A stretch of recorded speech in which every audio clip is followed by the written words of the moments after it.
Welcome to the Trauma Informed Lens podcast. Each week, Matt, Curt, Jerry, and the occasional special guest explore how the trauma-informed paradigm challenges traditional beliefs and approaches concerning a wide variety of areas. This podcast addresses psychological trauma in an educational manner and is not designed to replace mental health treatment. If anything in this podcast makes you feel uncomfortable or anxious, please talk to a mental health professional. Welcome, friends, to episode 41 of the Trauma Informed Lens podcast.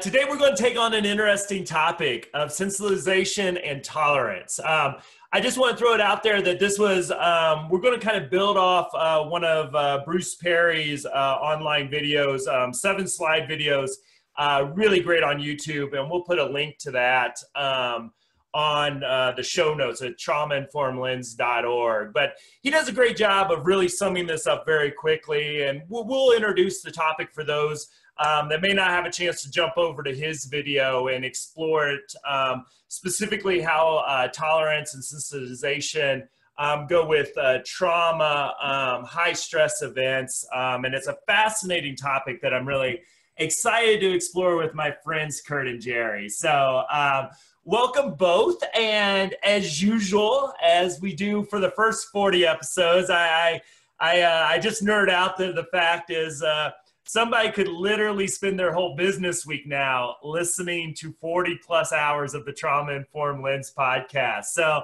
another landmark along the way of just to think that you could start on Monday morning and not end till Friday afternoon. So just fun for me to think about how much time we spent exploring and how we're not even close to exhausting all the topics we want to talk about. So as always, we start out with our bright, shiny objects of the week. And I'll start out here because I think mine probably resonates with this topic a little bit more than necessary. But it's I just got back and I'm a little jet lagged today. So this probably kind of contributes a little bit. But just flew back from Hawaii yesterday. Had a great training with the Hawaii Primary Care Association. Have some fans out there that I didn't know we had, so I wanted to just say hi to everybody on the islands. And just Hawaii's one of those places. It's my second time presenting out there, and I just love places. And I see this all over the country. Every place that I go, you know, there's unique sets of issues, problems, strengths. Hawaii is one of those things where there's a whole culture and language there that I've just learned so much about through researching, reading, and just a beautiful people and history. And it's interesting because there's people from all over these different islands, and they all have even micro issues in those islands as well. But out of that great experience, I have to say, Curt and Jerry, I just have this sense of sort of frustration right now. And one of the things that leads to that is there's something going on in whether I was talking to experts in the field of homelessness, primary care, healthcare, or my Lyft driver, who I always check out things. Because if the Lyft drivers know about these issues, then you know that they've integrated into the larger society. I didn't know that many states around the country were shipping people who are experiencing homelessness, mental health issues, substance abuse issues to Hawaii. This has been a thing, I guess, been going on for several years, is they give folks one-way tickets to the island, promising that they will get great care and be able to live in paradise. And obviously, if you can imagine the stress that has on their system and their providers, and sort of the heartbreak of these people coming thinking this is going to be great and there's not enough resources there. A lot of the islands are having a housing crisis, and this just adds to the top of that. And this is all kind of in the context of what our country currently here in the United States are doing to immigrant children who are coming into our country, and how we're forcefully separating families, and basically our policies are traumatizing children by taking them away.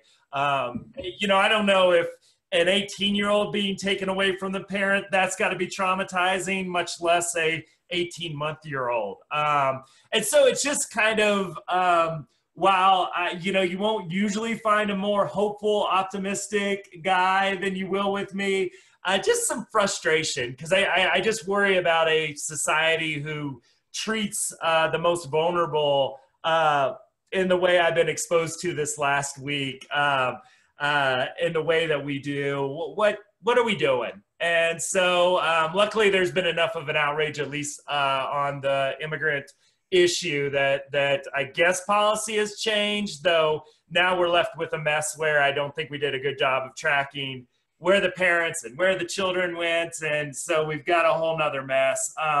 The one hopeful thing I take out of that is when you watch the news, so many people are using the language of trauma now. That a lot of broadcasters who aren't in psychology are saying, we're traumatizing these children. So at least that gives us some language to say why we shouldn't do these horrible, terrible things to these families. So, when we talk about tolerance, I really need this topic today to help me regulate the experiences I've had this week and focus on the positive, maybe. So those are my bright, shiny objects of the week. Just a little bit of frustration. So I'm working to get my optimism back. So yes, any help you guys can provide this week, I'll take it. So Jerry, what are you? Hopefully you're thinking a little bit more hopeful things. Maybe Canada gave you some more inspiration up there. So.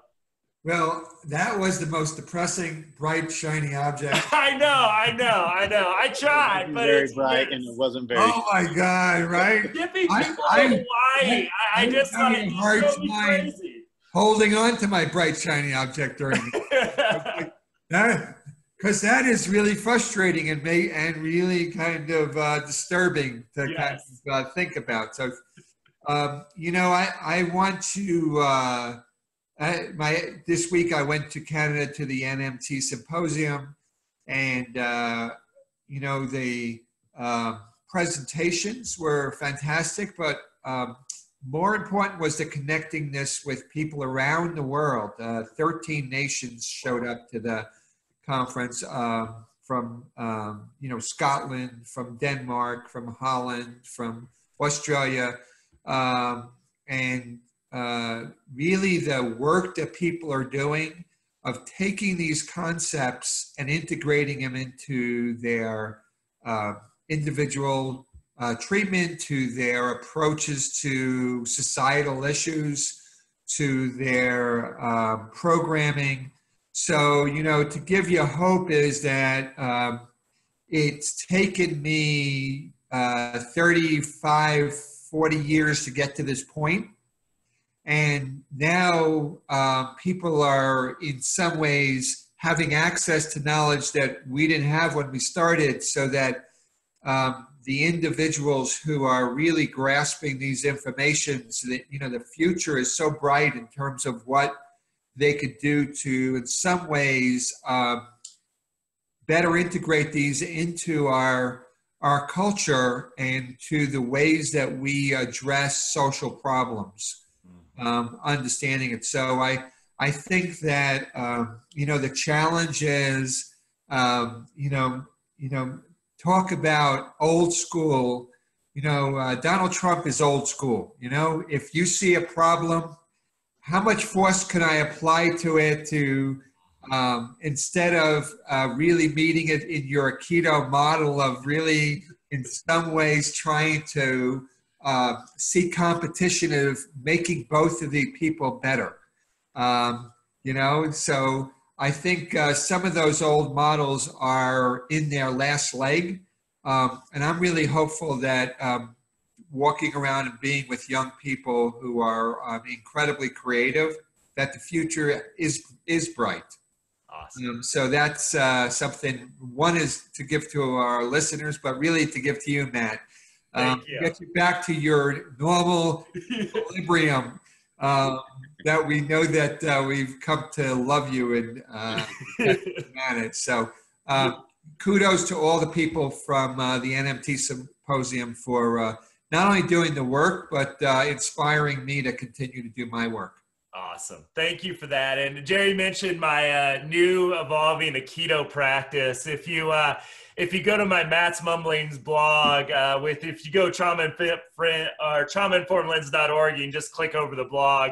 You will see a picture of 6'7" me in what's called the gi, which most people know is the karate uniform, holding a boken, which is a wooden practice sword. So if you need a good laugh on a Tuesday, you can go over there and see the most ridiculous picture you can possibly see. So that helped me. I looked at that picture and got a laugh today too. So Curt, what about you, my friend? What are you thinking about this week? I know last week, I mentioned a book that I was using, and it's a part of one of the books that Dan Siegel has written. I've been using it to kind of help revamp how we think about redirection and behavior plans and things that are typically in the intellectual and developmental disabilities field, just a way to get some rethink about that and kind of improve and more integrate some of the approaches that we take even with adults with intellectual and developmental disabilities, not just with kids.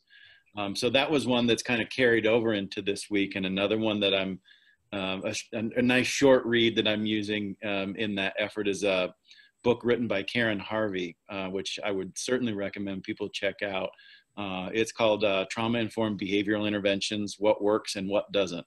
A nice little easy kind of reference guide that she pulls in a lot of the literature that my group, that the behavior analysts would also know, which I like to put those things together. So a great couple of references, I think, for people who find themselves doing work with people with intellectual and developmental disabilities, whether they be kids or whether they be adults, and a couple of nice books to integrate both kind of the behavioral lens and the trauma-informed lens and how they can really complement one another. So a couple of real bright, shiny objects for me this week were those books. Excellent. Well, I think we put the link to the Siegel book last week, but we'll throw the trauma-informed behavioral interventions up this week. So I haven't checked that one out, so I'll put that on my list. It's real short, and I mean, it's a nice kind of succinct read where you can read it pretty quickly and go, oh, great, got it. Good. Okay. Either it matches up with what you were thinking, or it gives you something a little bit new that you weren't thinking, and it's a nice kind of brief introduction to those things that I think are really pretty helpful. Very cool. Very cool. I have to check that out. All right. Well, thanks for the reframe. I'm in a better mood already. So let's jump into this topic.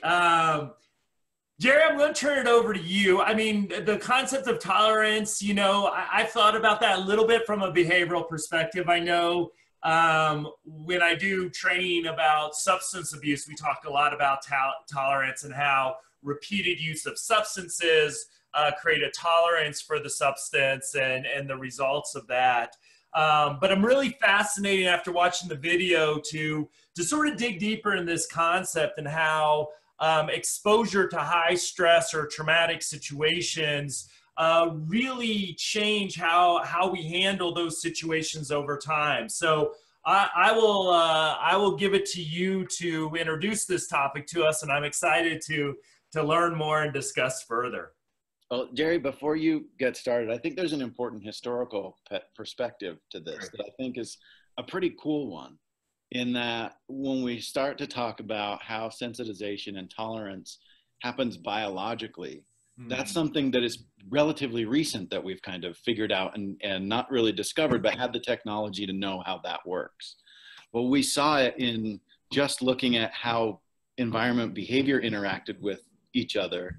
We saw the concepts of sensitization and tolerance, but we didn't know the biology of it.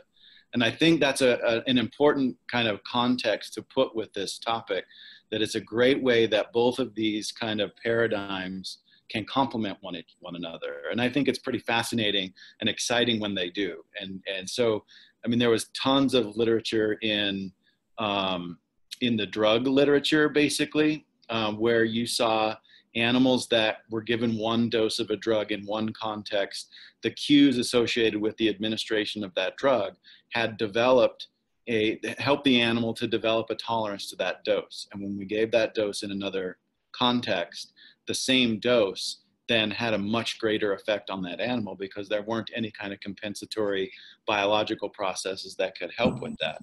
And I think what I got out of the trauma-informed perspective was, now we know the biology of all that. And now we know that it works in the brain the same way that we see it happen in the output or in the behavior. So I think that I just wanted to put that historical context together that makes me really excited to hear a lot about the biology of it. So anyway, sorry to interrupt, but that's great. That's kind of where I'm coming from as well, which this new stuff makes it an exciting addition to it for sure. All you, Jerry. Jerry, you hear us? All right. First of all, my connection here is a little bit unstable, it says. So it's a good day to talk about tolerance and sensitization because my internet is going in and out. So I want to make sure that you hear me consistently. But, you know, I think that to begin with is one of the symptoms of trauma is re-experiencing. And so when we think about re-experiencing, is that memories of a traumatic event, whether they be activated in sensations, whether they be activated in feelings or in thoughts or in images, come up at random times. There's cues in the environment, and those cues activate a memory, and you get flooded with feelings that are kind of overwhelming, that are connected to the original exposure. And so so what's going on is that you're constantly being bombarded with different levels of activation of your nervous systems. So really trying to understand not only how to label what's going on, but what's the impact of that on our nervous systems. So when we began to look, Dr. Perry did a fantastic job in that series of really simplifying something that's fairly complex. Mm-hmm. So when we think about drugs, as you had mentioned, the concept of tolerance and sensitization, is that the nervous system is designed to adapt to activation patterns. So if we give a drug in a standard dose at kind of standard intervals, over time, the same dose will, in some ways, not get the same impact from the nervous system. It actually begins to dampen down its reactivity to that dose, so that over time, you see this having to increase the amount of medication in order to get the same results. So the nervous system is beginning, our biology is beginning to create a tolerance to that medication. The same thing happens with stimuli, is that if we expose somebody to the same type of stimuli for a repetitive amount of time, the nervous system's reactivity gets less and less and less. And if you did it over time, you can actually get the nervous system to habituate and not react. Well, if you take that same model and you give that medication at random times and random amounts, the nervous system, instead of building up a tolerance, begins to actually have a higher amplitude of reactivity and begins to go up. And so in the world of drugs, when you see that happening is when you sometimes see individuals overdose on medications, because the same amount of medication is going to give them or drugs on the street is going to give them a higher reactivity to the same amount of drugs. So that when we think about that in terms of trauma, if re-experiencing is happening at random intervals based on exposure to cues in the environment, the nervous system begins to have not only a higher amplitude of reactivity, but it takes longer to get down the baseline again. So the same cue that happened to someone in the original, instead of getting less and less and less, the nervous system is actually becoming more sensitized. So that gives us some thoughts about how treatment, in some ways, is how do you, in the context of a relationship, in the context of giving somebody the right frequency, the right intensity, and the right dose of exposure to their traumatic experiencing, is you're going to begin to create some tolerance to those cues in the environment as opposed to sensitization of the environment. Yeah. So that became the basis of some of the exposure, some of the trauma cognitive behavior, to kind of look at that. Some of, even in when we talk about mindfulness, is to ask somebody to stop and in some ways become mindful. They get exposure to their threat cues too much and it becomes overwhelming. So you have to, in some ways, figure out how to slowly titrate the exposure to some of the content of their internal narratives, because their nervous system becomes reactive, and you actually can re-traumatize and actually make somebody more sensitive if you don't, in some ways, understand how our biology is working, and to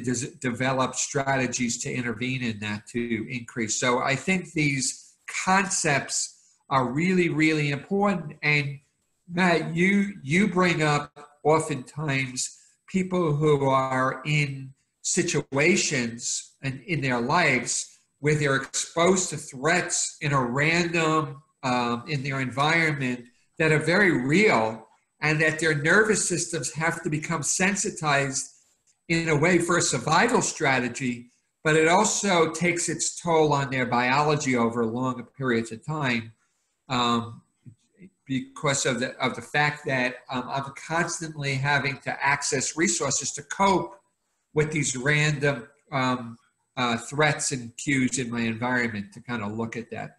So I think Dr. Perry's models that really he took from some of the, substance abuse and being a physician and prescribing medications, he really understands at a deep level, but applied them to trauma-informed thinking. Great. And Curt, as I was learning about this and preparing for this episode, I had these flashbacks to my initial introduction to behavioralism, because the different kind, I believe I was taught way back in the day that, if you give a reward every time something happens, yeah, that's decent, or a negative consequence. But it's kind of sort of that intermediate thing where somebody may get one or may not get one that has a different sort of impact. So I thought about you as I was watching this, and I guess my question from that behavioral perspective, when you see this as far as a variety of experiences of not maybe a consistent environment, but what I believe I'm seeing is, I just kind of thought about that there may be a positive experience, then a negative experience, and it's a very unpredictable sort of back and forth of that. I just kind of wondered what, when we think about the tolerance thing from a behavioral perspective, I'd love to get your insight on this, because I just this is right in Curt's strike zone here as far as my thinking there. So I'd love to get your thoughts on this. Well, there are multiple kind of ways to approach how you kind of define each one of those things that you mentioned there, right? So you mentioned one part of it, which is a kind of a paradigm within the behavioral lens, which is the respondent conditioning or the classical conditioning. Yeah. And so there's that type of, and we talk about that as a separate process than what we would call voluntary behavior or operant conditioning. They're happening simultaneously all the time. And we said operant conditioning, so everybody can take a drink if you're playing at home. That's the first time in like 4 months I've used it. I know, but man, it's been Jerry recently. So, but I just have to point it out. Operant conditioning. Just thought I'd toss that to you, Matt.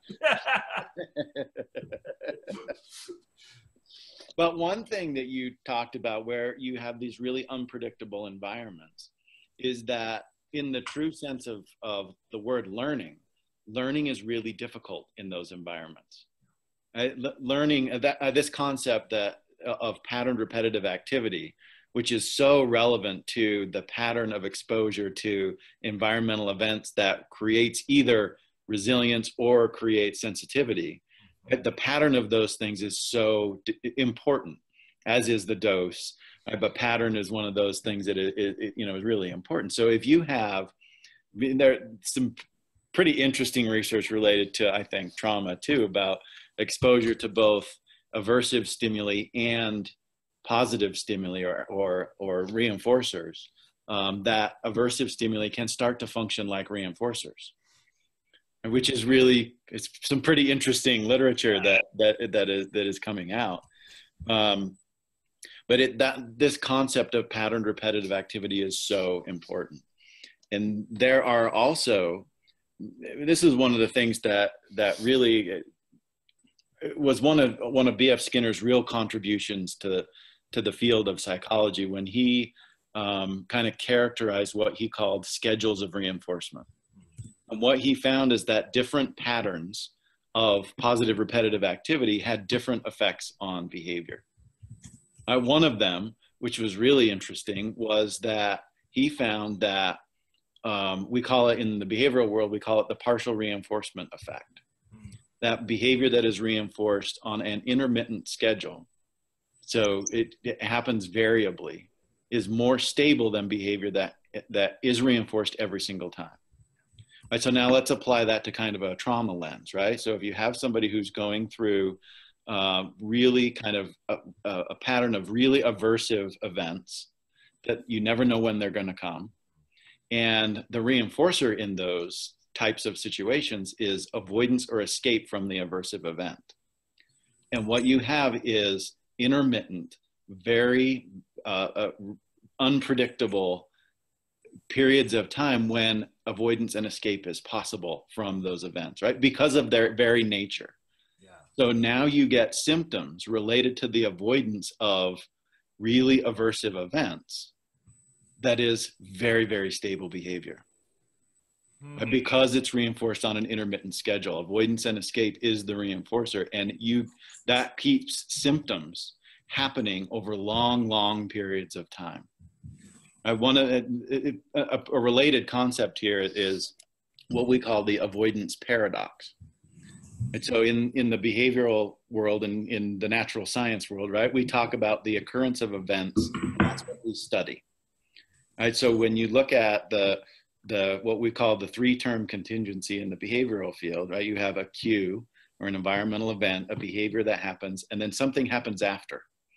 And what happens after either makes behavior more likely or makes behavior less likely. It could be neutral as well, right? So there's secret option number 3 in there also. Right, but what you have in the avoidance paradox is that when it depends on the removal of an aversive event to be functioning as a reinforcer.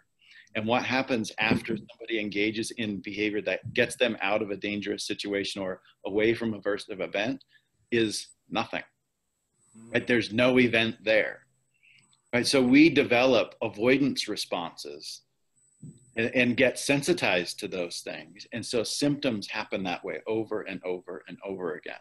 A great kind of example of that I've used a lot is the story of a psychologist who walks into a mental hospital and sees somebody who's sitting on a bench snapping repetitively over and over, just snapping. Right? Psychologist, being curious, walks over to the person and says, "Why are you snapping?" And the person says, "I'm snapping to keep the pink elephants away." Right? And the psychologist looks around and says, "But there aren't any pink elephants." And the person says, "Exactly. right? So that's avoidance. So we get people who've gone through these really extreme situations who are engaging in what we call symptoms. It could be substance use, it could be self-injury, it could be aggressive behavior, it could be dissociative responses. And those avoidance responses, there's no feedback for when you need them and when you don't. So they just keep going and going and going and going. And that is one way that sensitization and tolerance really kind of combine and create this insidious trap of symptoms. That's it. I mean, it's a great way to look at, and a new way, I think, to kind of inform behavior analysts who are in this field how to think a little bit differently about a functional behavior assessment. And that there are actually more than 4 functions of behavior. There are many more than that. And that can be a way to kind of think about what are the positive repetitive experiences that we need and what generated these avoidance responses, and how can we be a little bit more sophisticated in how we address them from a real learning perspective, with an understanding of how they got generated with this avoidance paradox kind of paradigm. So it's a pretty cool way of looking at it, which I've had a lot of fun developing and applying my thinking about it. It's been really fun. Yeah, well, Curt just blew my mind, Jerry. So if you have anything to add to that, I got to process what he just said for maybe a week. So if you got anything. Oh, great. Now I've confused everyone. No, I think because, my thinking too, and I know we use different language to talk about this, but, what I call at least, and I know I'm not alone with it, but those small T traumas. So in some ways, this really helps me think about if there's sort of the normal is a threat of what we call the big T trauma, or a traumatic event, and you're always sort of living under that threat. Though what I'm hearing is you get rewarded by maybe a parent doesn't come home and abuse you, or you experience another big event, whether that's something at school, whether that's someone who's experiencing homelessness, getting assaulted. And it gives me a different way to think about those times in between, someone living in trauma, which could be sometimes weeks, but there's always this underlying threat. And, drug use has been a real concrete way to think about that. If I was living under the constant threat of another big traumatic event, but my normal is so stressful just as a baseline, how to, avoid that pain and suffering. This gives me a really nice way to think about that from a very concrete perspective. I'll give you a real kind of simple example that I found in the treating kids really on the autism spectrum. Yeah. And one of the kind of challenges that a lot of kids on the spectrum tend to experience is you could view it as a sensitization, where you get a really quick trip from calm to having a tantrum, right? So from calm to terror, or calm to, you get really kind of hyper aroused and really reactive. And one of the ways that I saw that symptom develop was by having really, really well-meaning parents who are really trying to get their child to do what they know that child should do, and know that child needs to be able to do to navigate the world. And they just can't leave the child alone. And the child learns that the only way that they can get that parent to back off is to throw a tantrum. Right? So they can avoid really the kind of nagging of a very well-meaning parent by getting escalated, because other means didn't work, right? So they'll go through this whole kind of escalation process, and then they're not thinking this through, right? This is not a cognitive process, right? It stresses them out, and so until they can't handle it, and they blow up. And when they have this blow up, the parent, by necessity, has to back away. So avoidance has to happen, and that reinforces the behavior. You see it. I saw it happen so many times with teenagers who experienced exhibited the symptom of self-injury. They would use self-injury. People got too close to them, and it scared them. They needed to make people go away. And one of the most consistent ways that they could make people go away is to threaten cutting or to cut. And so it was one way that symptom could get developed and kind of maintained over time. It's not the only way. There are lots of really kind of complex aspects of that, but that's one way of thinking about it, from kind of integrating a behavioral view on those things. And how do you need to shift the arrangement of the environment so that it has the right repetitions in there, and not be so confused by when you see those symptoms. You kind of have a way of understanding it from a moment to moment standpoint. Anyway, I talked for a long time about that. That's great. Yeah, I had a very verbal, because the especially my work with autistic nonverbal kids taught me so much about my verbal kids who never stop talking. Is he said, when I act the fool, y'all leave me alone. And I thought that was, wow. It's like, you nailed it. And yeah, no professor ever gave me a better lesson than that kid did in that moment. So Jerry, I'm dying to hear your thoughts on this. Well, before I get to my one thought I had while Curt was talking is about a memory of when I first met Curt. They put I went up to work to consult to a place where he was working, and we went into a room, and my task was to take all this trauma stuff and put it into these 4 boxes of behaviors that, and I said, I can't do this, right? And I had to wait for Curt to catch up with me and then say, you know what, this doesn't work. There's more than 4. No, it's great to hear him say there's way more behavioral functions to behavior. So that, and again is that's a tribute to how we want to make meaning of our world by simplifying and kind of such a complex issue, right? We're put to doing that. But a couple of thoughts came to my mind. One is that in trauma therapy, it's so important to really understand the symptoms from your client's perspective and life history, and really honor the functions that they serve for them. Really, if we look outside this kind of tantrum behavior, even though we're not seeing it that way for that child, their parents' intrusiveness was overwhelming that child's internal experience. And so they found a way to regulate, even though it looks like dysregulation. Mm-hmm. And so whether it's self-injury, whether it's aggression, whether it's substance abuse, is really trying to understand how that symptom really is not only is it a survival technique, but it also holds a memory, right? That this is a reenactment of something at a nonverbal level of something that happened in my life. I may not have the memory connected to that, the verbal memory connected to that experience, but really the repetitions that I had in my life, I found some creative solution that helped me to manage that. So I think it's so important to, think about those pink elephants when you're seeing your client, that it may look crazy, but in their mind, that we create associations.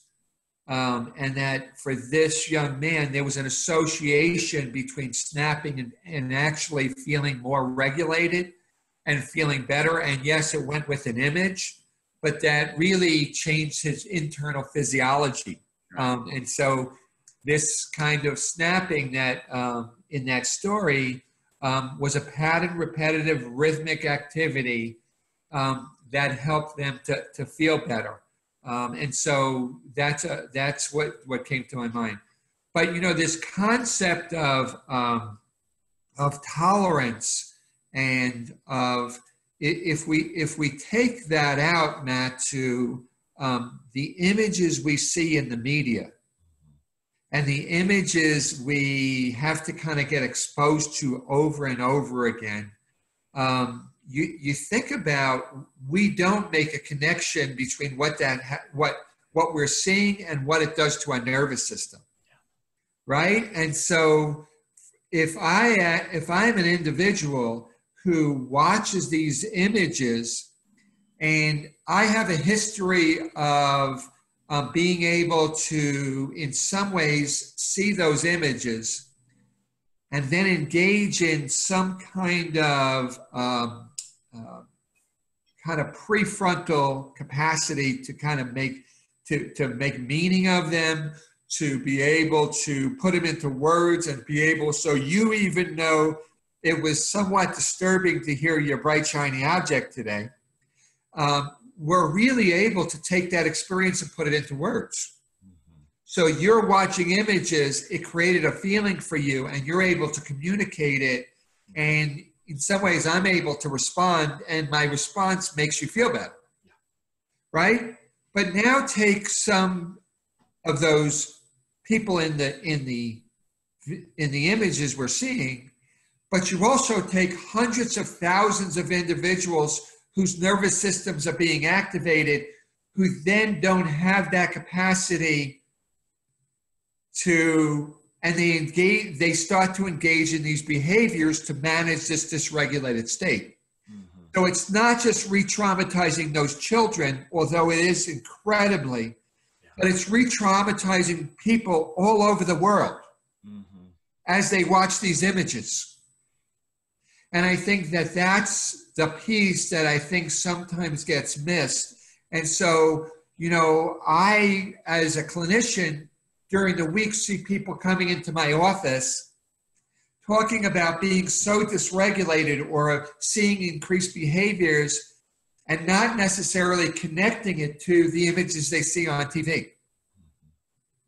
Yeah. Right? And so I think this is a tribute that we are not that separate. When you traumatize somebody, you traumatize many others. Is our interconnectivity, but also is when you provide regulation and good thoughtfulness and in some ways demonstrate random acts of kindness, you also regulate many as well. So it goes back to our previous episode of how much we're connected and how our nervous systems, we can in some ways provide pattern repetitive positive experiences for people in our culture, in our society, that help them develop tolerance and do it. Or we could create experiences that will sensitize people's nervous systems that result in substance abuse, result in self-injurious behavior, result in some of these episodes of people going out and engaging in aggression. So, you know, I think that you were a good example of somebody who got dysregulated, but you have the internal capacity to kind of manage that and use all the people on this episode listening to help you get regulated. So I just think it's a really, you know, going back to social justice kind of issues that I know you love, is that it's not as easy to think about stimulus and disresponse. Mm-hmm. Is that as organisms, we process, encode, process, and then in some ways the end result is a behavior. So there's so much more to, when I hear these words, I put it through my internal dialogue and it comes out, this trauma process. You know, Curt puts it in and it comes out, all of his stories and his experience and knowledge around behavior, and you put it in and you come out with all sorts of different, even in our interactions. It's the only way we really know what's happening between you and me is we have these kind of dialogues. Yeah. So I think that, you know, your point of it is even in that physician going over and saying, what is your snapping? And that person talking about it changes the internal process. And it's so great that we have that ability to, in some ways, intentionally create a positive experience in somebody by how we see their symptoms. Mm-hmm. You know, I think that's such a great point, Jerry. And it's one of those that I think is a great message for all the people who ask, but I'm not a therapist. How can I be involved in treating trauma? Or how can I be involved in recovery and helping people recover from trauma? I'm a caseworker. I don't do therapy. Or I'm a direct care staff. The clinician has to do, or the therapist has to do therapy. That idea of positive repetitive experience stacked up in the right direction is one of the greatest messages of hope, I think, that there is in the trauma-informed paradigm. I think that that is one that if I could share that with everybody and go, have the kind of the aha moment that I got to have, you know, going through that, I'm like, oh, that's what we got to do. Oh, I get it. Okay. But that's one that I think is a message that often gets lost when we talk about the complexities of understanding the brain and understanding all of these different processes that now we've taken, as Matt said, 40 hours to talk about. Like, there's a lot of complexity here. But some of these ideas of just really simply, how can I, being across from this person or in this kind of setting with this person, how can I be a positive repetitive experience, is one of the great kind of cognitive rules to have to help anybody at any level in human services industries. I think is a great message. Yeah. And I think the question I'd love to ask on that, because I think the complexity of, you know, what happens to our biology when we get these unpredictable spikes of traumatic or highly stressful experiences over, you know, that we can't predict it's going to happen on Tuesday, so to speak, that it just happens intermittently and we can't predict it. You know, one of the thoughts I had, well, okay, for our treatment, you know, if there's a negative cause to that, like Curt, you're kind of saying is, one, it seems so important, and here's where I get on my social justice soapbox to some extent, but we've got to, I would imagine, stabilize the environment to obviously take away those negative experiences. But when we talk about having people, you know, we've got this neurobiology and this chaotic mix of experiences coming in, which are often accompanied with a chaotic mix of behavior / coping skills, as we've talked about.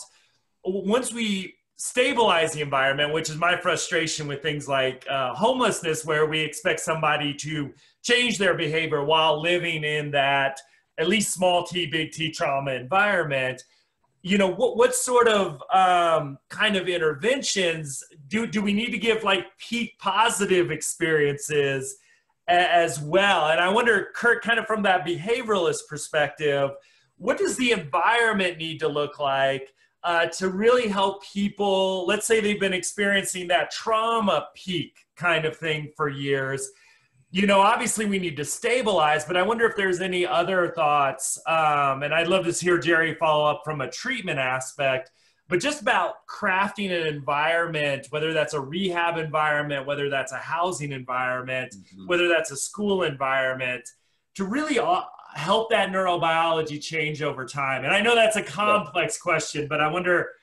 It is a complex question, but there's also kind of a more simple way to approach it. Great. And it really is the way, I think, something that Jerry said, which is how important it is for you to understand from your patient's perspective or from your population's perspective, what function did this serve? Yeah. Right. And designing the environment with an eye towards that. Right. So if you take a whole bunch of, let's say we take a population of people with attachment disorder, and we all put them into a heavily relational environment where we're talking to them all the time, we're close to them all the time, that's not going to be good for them. Right. There's going to be something about that that's going to actually generate some of those symptoms. So designing it so that the way that we relate takes into account their experience is the way to kind of think about the environmental design in all of those different kind of, like, so there's kind of a simple overlay to it of really having a good understanding of the person that you're interacting with and the population that you're interacting with. So that's kind of my short answer to that. And there's a process for that, right? So there's good information gathering.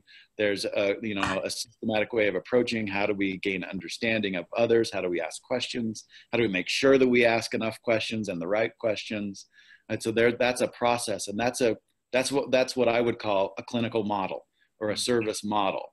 that you design that structure so that you hit all of those things to gain a good understanding of the person or the people that you are involved with, and design your environment and your interventions to match what you found out.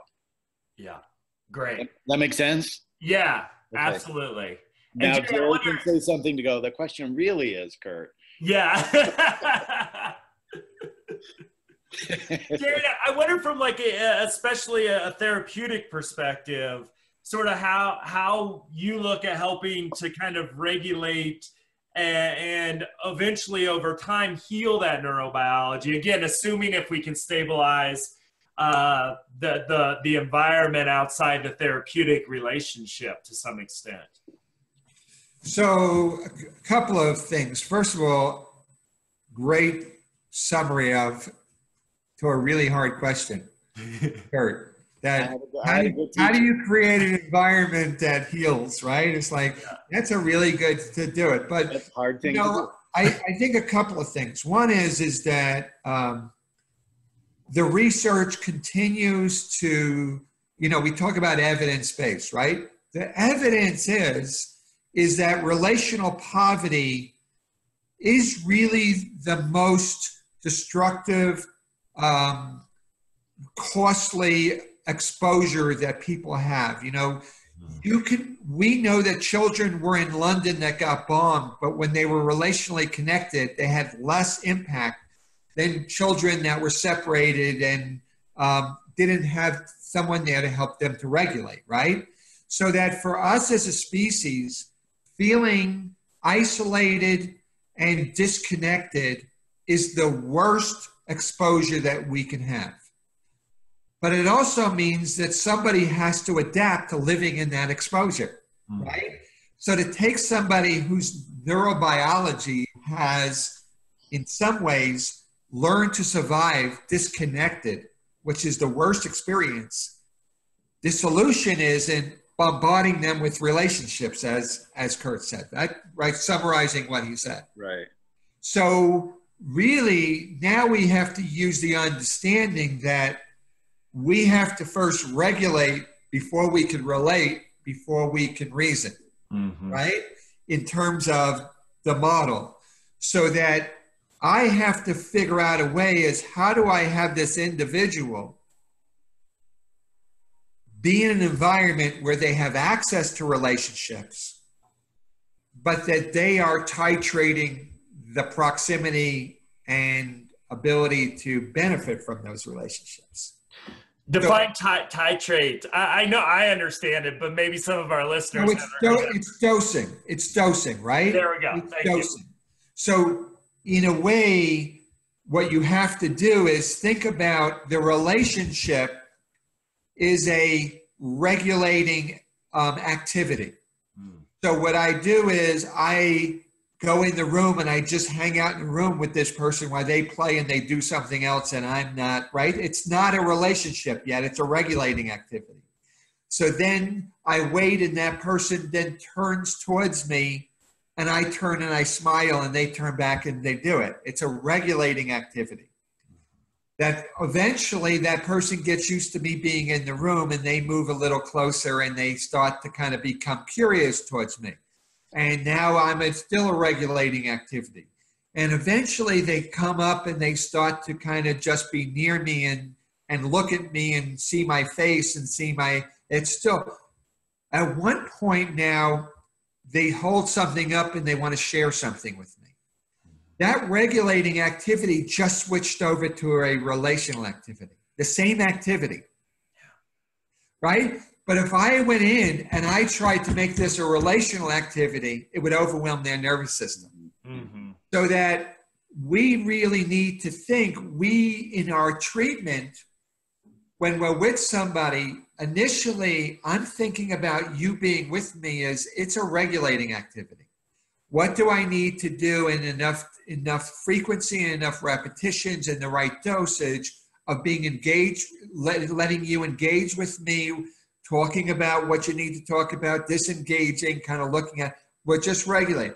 There comes a point where that activity switches, where we're sharing, engaging in some kind of problem solving or in some type of shared memory or something of talking about it where we're actually relating. And I think what happens is when a child goes into a foster placement, adoptive home, goes into, or somebody goes into treatment, is we think about it has to be relational based, and we jump into being, we want to relate instead of regulate too quickly. You know, or they put you in a treatment center and you have people in this treatment center where some are ready to regulate, some are just needing to relate, and some are needing reason. And you're asking the individual to have one intervention that serves all those things, right? And so that's really a very complicated task, right? But knowing that the same activity can serve different functions for different people, if I can be sensitive to who those different people are, right? So I don't have to necessarily come up with a whole different activity, but for this child, I have to just wait till they engage and then let them disengage. For this child, we share in some kind of conversation. And for the other one, I start to teach and I start to talk about.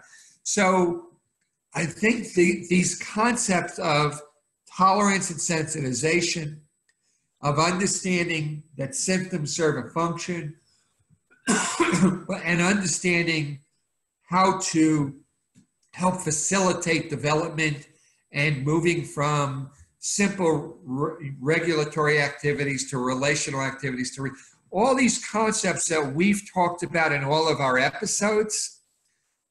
We've got to begin to think about what does that look like when I'm interacting with the people who walk into my clinic, the people who are developing, right? And so giving somebody housing, let's take that for you.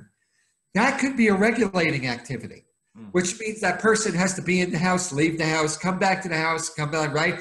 To kind of do. And it's not a relational activity yet.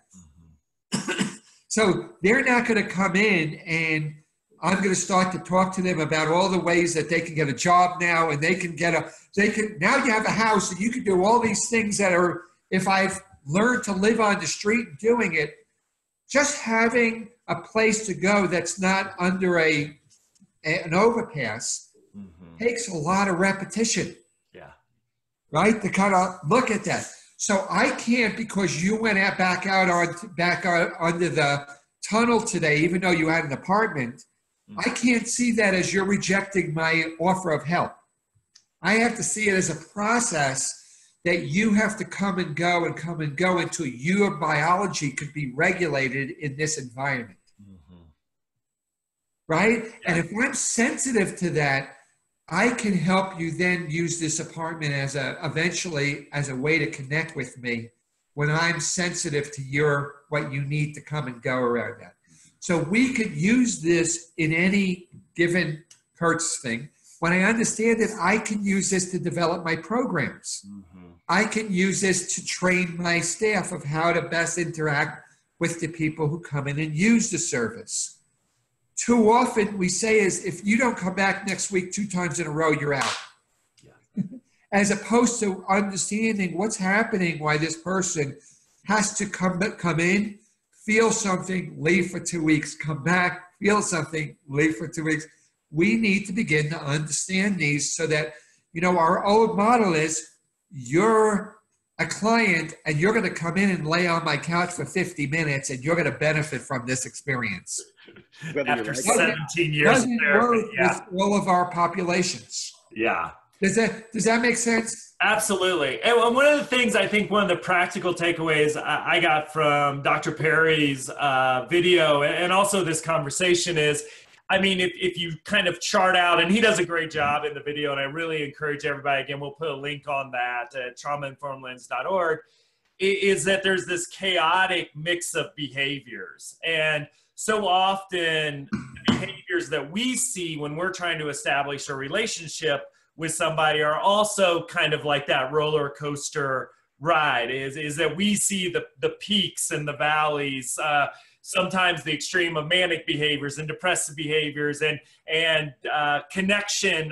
Sometimes they're really ready to connect with other times we might not, as Jerry said, see them for 2 weeks. And this chaotic experience manifests itself in our behavior, and just our ability, again, going to Daniel Siegel's window of tolerance, our ability to be flexible, adaptive, coherent, energized, and stable in the face of some of this chaotic manifestation of these behaviors are going to be critical in our program design and our kind of tolerance of these behaviors programmatically and professionally to help somebody start to heal and really change their neurobiology to engage with us. And then hopefully if they can engage with us, that then translates into other arenas such as employment, school, and other environments. And that was one of those takeaways is, boy, when I saw all this chart of these kind of chaotic experiences, and think about the work that I've done with adults and teenagers and children, boy, it really said, yeah, that kind of feels like my week as you see these peaks and valleys. And it just gave me a way as, okay, these are manifesting. And if I can, have enough flexibility, hopefully we can give so many, as Curt says, positive experiences and healing experiences that we can help, again, kind of change that neurobiology and help folks heal. Right. So to kind of end with today, really thinking about Curt's great example of the child who learned to throw a tantrum because his parents became intrusive. We have to also understand his parents became intrusive because they couldn't tolerate their internal state. Yeah.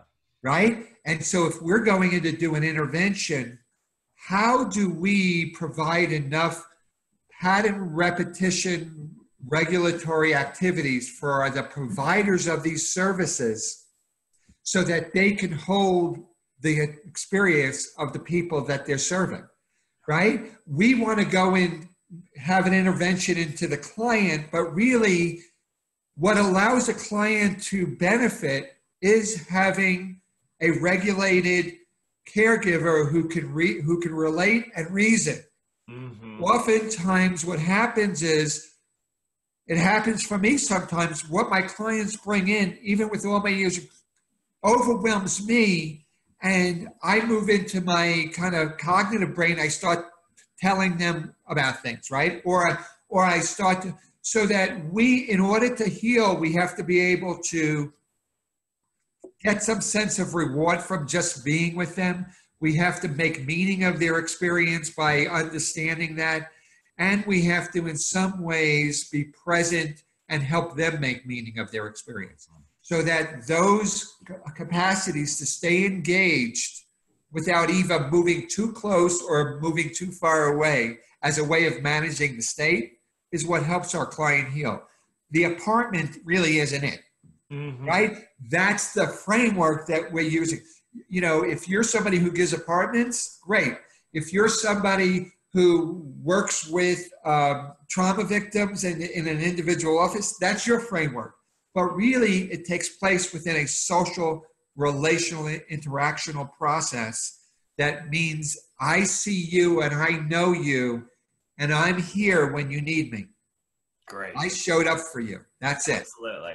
Absolutely. I think that's a great message to wrap up on. I feel like we will revisit this at some point as well. So much great stuff. And thanks again, Curt and Jerry. Great episode. I will try to integrate some positive experiences into my day to get over my little depressive state here, and maybe not turn on the news today. I might give myself a little bit of a break. So Matt, how do they end the Aikido class? What do they say at the end of the Aikido class?